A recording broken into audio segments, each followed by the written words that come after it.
जमीन के नीचे कोयला घोटाला, जमीन के ऊपर घोटाले ही घोटाले, हवा में 2G स्पेक्ट्रम घोटाला। लेकिन क्या आप जानते हैं कि कांग्रेस ने जमीन आसमान में ही नहीं बल्कि अंतरिक्ष तक में घोटाला किया हुआ है। कांग्रेस के अंतरिक्ष घोटाले ने देश की सुरक्षा को ही खतरे में डाल दिया था, जिसका नाम है देवास एंट्रिक्स डील घोटाला, जिसे सुप्रीम कोर्ट ने कहा था जहरीला fraud. 4 years after Times Now first exposed the ISRO-Devas deal, CBI has filed an FIR. The murky deal now spelling more trouble for the UPA government, during which the deal was finalized. Congress की UPA सरकार ने देश को भ्रष्टाचार और लूटपाट का अड्डा समझा। ऐसे घोटाले और घपले कांग्रेस नीति यूपीए सरकार में हुए कि देश की जनता को बार बार शर्मसार होना पड़ा। कांग्रेस अपने भ्रष्ट आचरण में इतना रम गई कि उसने देश की आंतरिक सुरक्षा को भी खतरे में डालने से गुरेज नहीं किया। यूपीए सरकार के समय साल 2005 में बेंगलुरु के स्टार्टअप देवास मल्टीमीडिया और इसरो की सब्सिडियरी एंट्रिक्स कॉर्पोरेशन के बीच एक डील हुई थी। ये सौदा देश के फायदे का कम और आंतरिक सुरक्षा को खतरे में डालने वाला ज्यादा था।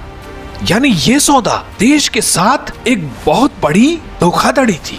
यह तब की बात है जब भारत में इंटरनेट आसानी से उपलब्ध नहीं था और इसरो द्वारा GSAT-6 और GSAT-6A उपग्रह लॉन्च किए जाने थे। इससे जारी स्पेक्ट्रम एस बैंड से सेना को हर समय इंटरनेट उपलब्ध हो जाता। इस घोटाले की परत दर परत खोलने से पहले आइए समझ लेते हैं कि ये एंट्रिक्स और देवास क्या बला है। एंट्रिक्स पूर्ण रूप से भारत सरकार का उपक्रम है जो इसरो की वाणिज्यिक इकाई के रूप में काम करता है। वहीं देवास मल्टीमीडिया एक निजी परंतु पूर्ण रूप से भारतीय कंपनी है। इसरो के कुछ वैज्ञानिकों ने अमेरिकी निवेशकों के साथ मिलकर 2004 में बेंगलुरु में एक स्टार्टअप के रूप में देवास मल्टीमीडिया की स्थापना की थी। अपनी स्थापना के अगले वर्ष ही 2005 में देवास ने एंट्रिक्स के साथ एक सौदा किया। क्या था एंट्रिक्स देवास सौदा? एंट्रिक्स ने इसरो द्वारा भविष्य में लॉन्च किए जाने वाले दोनों सैटेलाइट से जारी एस बैंड स्पेक्ट्रम के अधिकारों को मात्र $30 करोड़ में देवास को 12 वर्षों के लिए बेच दिया, परंतु सौदे को गुप्त रखा। इसरो अंतरिक्ष विभाग के अंतर्गत आता है, जिसका प्रभार सीधे प्रधानमंत्री के पास होता है। इसकी भावी परियोजनाएं बेहद गुप्त रखी जाती हैं। उस समय देश के प्रधानमंत्री थे डॉक्टर मनमोहन सिंह। तो क्या हर घोटालों की तरह इसका भी पता मौनी बाबा को नहीं चल पाया? ये एक बड़ा सवाल है। सवाल और भी है। भारतीय उपग्रहों के बारे में देवास को कैसे पता चला? भारत सरकार को कोई सौदा करना ही था तो सार्वजनिक नीलामी के रूप में क्यों नहीं किया?